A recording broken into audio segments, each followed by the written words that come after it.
Chapter 34. Urza and Mishra. Urza was alone at his camp. The aides and apprentices had fled or had rushed elsewhere as reinforcements or had been killed in combat. Below him, across the haze-filled valley, was a sea of mechanized ruin. Most of the smaller automatons had been smashed now, and only the great behemoths were thundering against each other. An oily smoke covered most of the land, and he could not see the opposite side of the valley any longer. Urza removed his glasses and pinched the bridge of his nose. So much effort, he thought, for so little result. Tawnos was out there, he knew, but Tawnos had fought before and always returned home. Harbin was at least safe from this battle, en route back to Penregan. Urza realized he should leave now, should pull back. But pull back to what?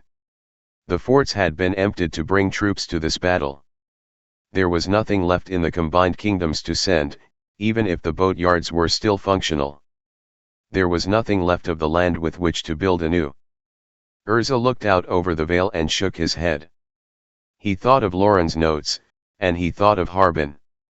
The boy had seen what the natives of this land could do and had come to believe there were more powerful forces than just artifice and machinery.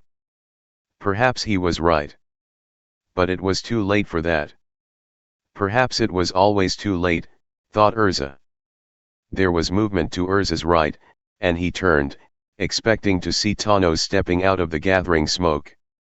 Instead it was another figure, this one muscular and young, and dressed in the robes of the desert. "Hello, brother," said Mishra. Urza blinked. Mishra looked unchanged from when they had last met face to face, at Krug. Indeed, if anything, he looked younger, stronger, and more confident. Instinctively Urza's hand went to the mite stone hanging from around his neck. "You're looking unwell," said Mishra, a cold smile on his face. "Your machines have sucked the life out of you. That is your error. One of many." Mishra took a step forward, and Urza's stone began to glow. The pouch around Mishra's neck began to shine in response. Mishra opened it with his left hand and pulled the fist-sized rock from it. "Two of a kind," said the younger brother. "How long have we fought? And for what, brother?" "For trinkets such as these." He pulled out the ankh with his other hand. "For rulership of nations and people." "I just wanted to learn," said Urza, softly. "I just wanted to build my devices." Mishra took another step forward, and Urza tried to push the younger brother back, forcing his will through the stone as he had at Krug. As he had back into Kaja's camp at the beginning of his life. He was less effective this time. Mishra took another step forward, slower this time, and his smile was fixed and brittle. "You've let yourself grow old, and your light is dimming," he said. "Shall we talk one last time, or must I slay you now?" "You still want my stone," said Urza, but it was exhausting to speak. He felt age resting on his shoulders, and the stone was a great weight around his neck. Mishra took another step, and both brothers were bathed in the light now, the multicolored light from their own stones. The two men were only a foot apart. "You think this is only about a mere fracture gem? You think that is where the power is?" Mishra said, and there was effort in his smile. "You still covet my stone, brother? Here, take it." Mishra lashed out with the stone gripped tightly in his hand. Urza dodged to one side but knew as he dodged that Mishra's attack was merely a feint. The ankh in Mishra's other hand came up suddenly, and Urza twisted and stumbled backward, trying to get out of the way of the blade. The light of his stone died as the razor-sharp edge of the ankh streaked across his forehead. Urza's face exploded in pain as he fell back. Mishra laughed, and Urza reached up to his face. The ankh had carved a deep furrow across his forehead, which already welled with blood. The thick, sticky fluid ran down the sides of Urza's face and stained his glasses a sanguine hue. "You never realized true power, brother," taunted Mishra. "You never had to fight for your life. You were always safe in your world of devices and calculations. Now you see you went down the wrong path. You'll die old and alone, and I will take your lands and peoples and inventions and bend them to my will. Mishra leaned forward to deliver a killing blow with his ankh. Urza felt anger, hot and fresh, and with that anger came action. Were he thinking rationally, he might have tried to retreat, to talk, to plan another assault at a later day. But he was in pain, and anger welled from that pain. He moved instinctively and impulsively. He dropped the defenses he had erected around him, defenses that had blossomed when the two fought. Instead, he used the energy of the stone to launch a direct assault against his brother. He used the Might Stone as a focus for his assault, but poured into it his anger at Mishra. He poured all his rage, and all his other emotions as well, how he loved his brother and how he hated him, how their war had wrecked their lives and their world. All this he poured through the stone in one blast of energy. And as he did so, he felt something give within him.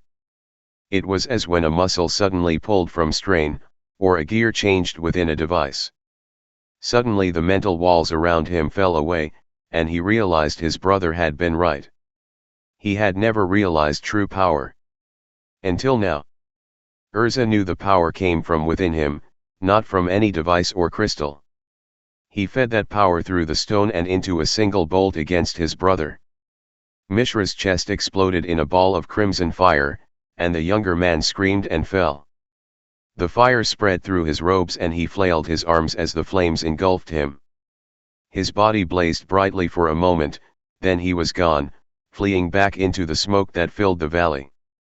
Urza watched him flee and now realized what had made Mishra so powerful. For Mishra's robes had burned in Urza's assault, and with the robes the flesh beneath them had peeled away from the heat. Beneath the flesh had been metal. Urza had seen it for only a moment, but that was enough. There were plates where Mishra's ribs should have been, and pulleys and coiled knots of steel rope where his muscles should have operated. His brother had been consumed by his own machines. He had become one himself. Urza felt the effects of his own assault. Something had changed within him, and once the door was open it could not be closed. He could sense the world around him by more than sight and feeling. He could feel the power within himself and the power within the land that surrounded him. The land was in pain. No, not just in Argith, but in all of Terraziar.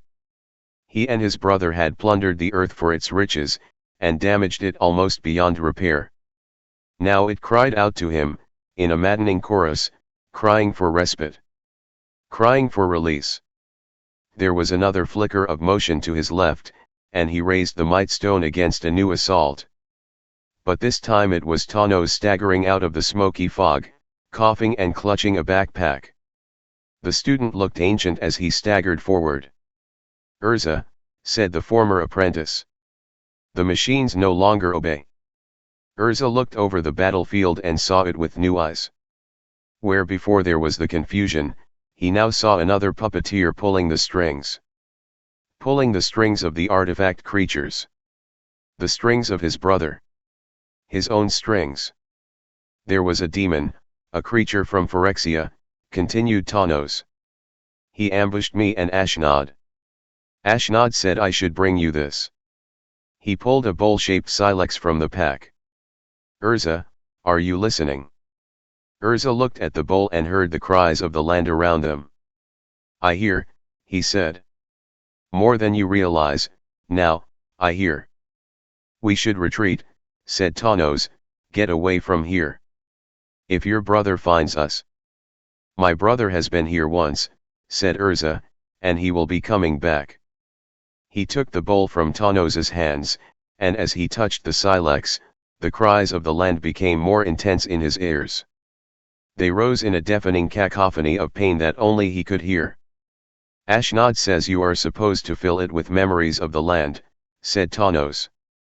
The scholar's mouth worked a moment, then he added, I don't know what that means. I know, said Urza, and he did know. The moment he took the bowl from Tawnos he knew what its purpose was and how he was to use it. The understanding flowed through him like an electric jolt. We should go, said Tawnos. No, said Urza, softly.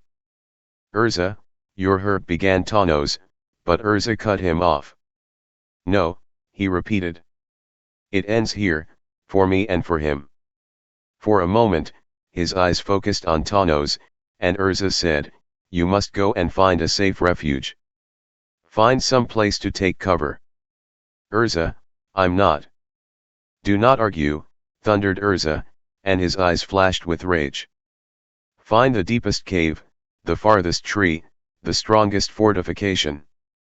Find anything to protect yourself and do it now. Tawnos was gone, and Urza was alone on the hillside. Only for a moment, for there was a clanking and clattering to his right, down toward the valley. The noise grew louder by the moment. Mishra was returning, and he had brought a dragon engine with him. The mists parted as the great machine rumbled up the hill toward the wounded scholar, and Urza mentally corrected himself. Mishra had brought the dragon engine as a part of himself. Most of the flesh had burned away from his brother's form, leaving only a maze of coiled wire and black cables beneath, oozing fluid.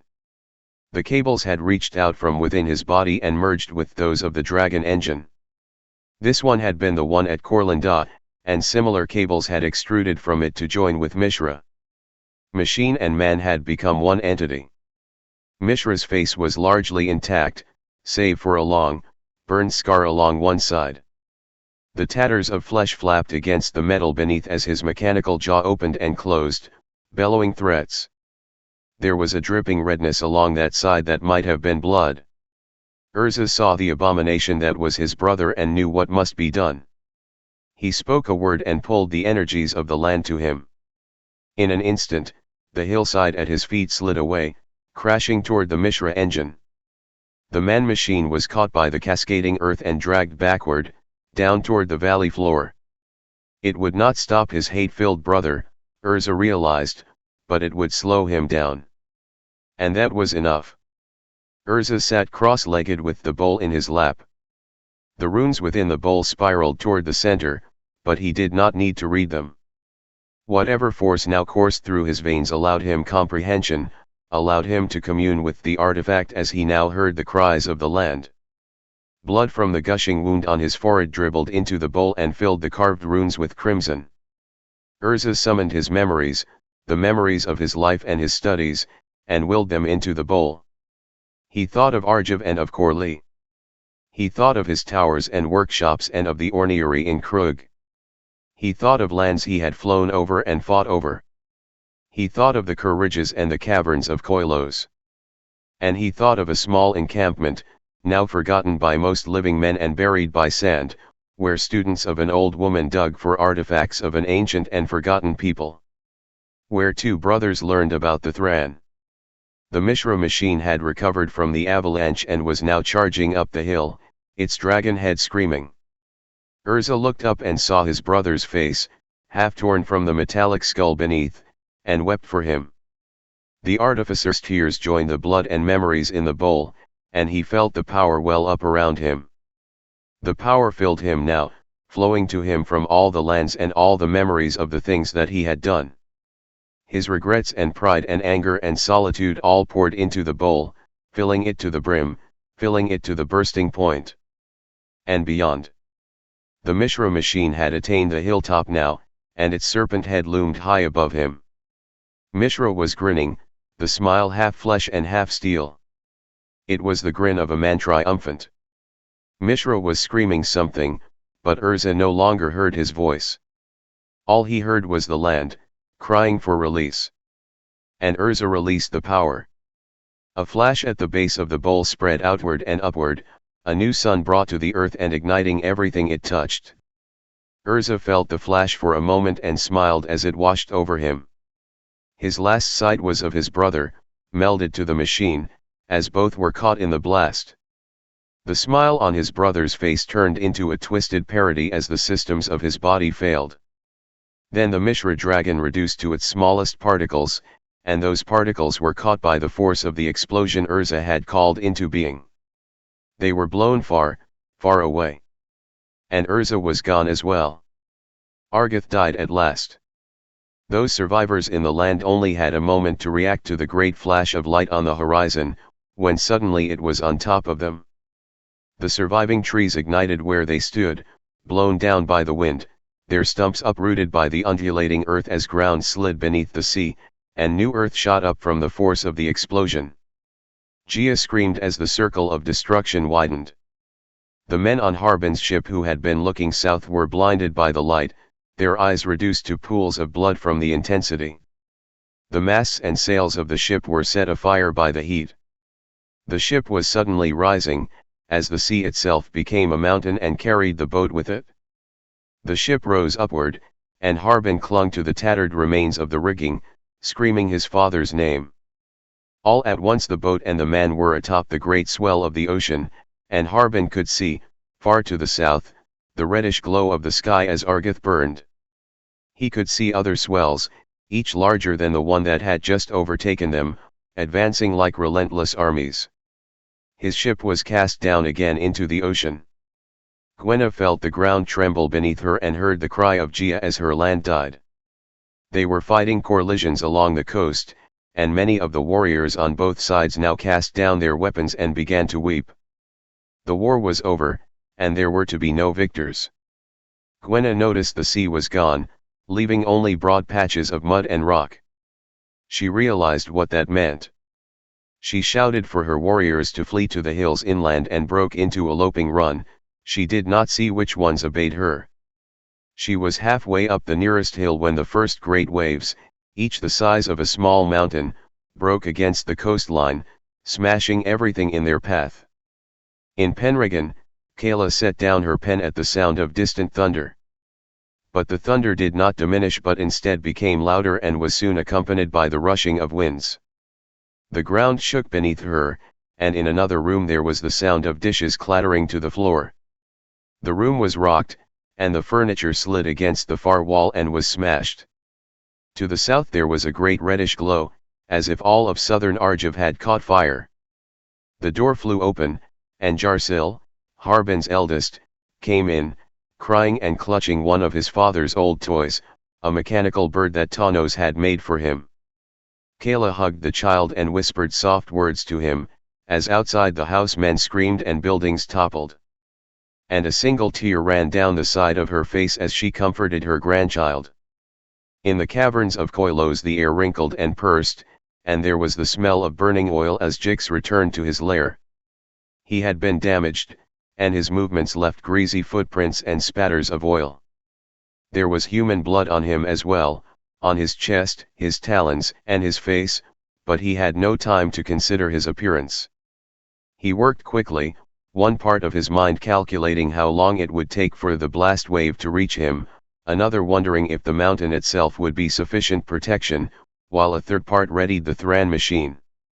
A loose pile of power crystals was placed on the holder that he had hoped would once again carry the united weak stone and might stone, and his blood-stained hands moved over the glyphs with hurried grace. The air began to swirl and form its gateway, but it was not yet fully formed when the earth shook beneath his feet. The front of the blast wave was surging up the canyon outside. Jix leapt up the steps to the dais, and looked around. Already parts of the ceiling were beginning to cave in, and the machines were sparking and going dead. Jix cursed and dived through the small portal, feet first. And as he dived, the portal winked shut around him. There was a scream within the vaults, and then nothing, save for a demon's arm, severed at the elbow, clenching and unclenching at something it could not attain, lying on the floor of the shattered room. Near the foot of the Ranum glacier, Feldon and Lauren watched as a great dust storm swallowed the foothills far below them. The sand had been drawn from the desert hundreds of miles away and now flayed everything in the lowlands. Even at their height, a hot, dust-laden wind swept over them, and Lauren pulled her cloak tight with her left arm. Beneath the cloak, her right arm was a twisted and mangled remnant. Feldon surveyed the terrain below them as one valley after another disappeared beneath the blast, leaving only a churned fog of dust and despair that was already trying to climb their mountain. The lower peaks were already vanishing beneath the assault. "Well," he said at last, "it's over." Lauren said, "Good. and there was silence in Terraziar.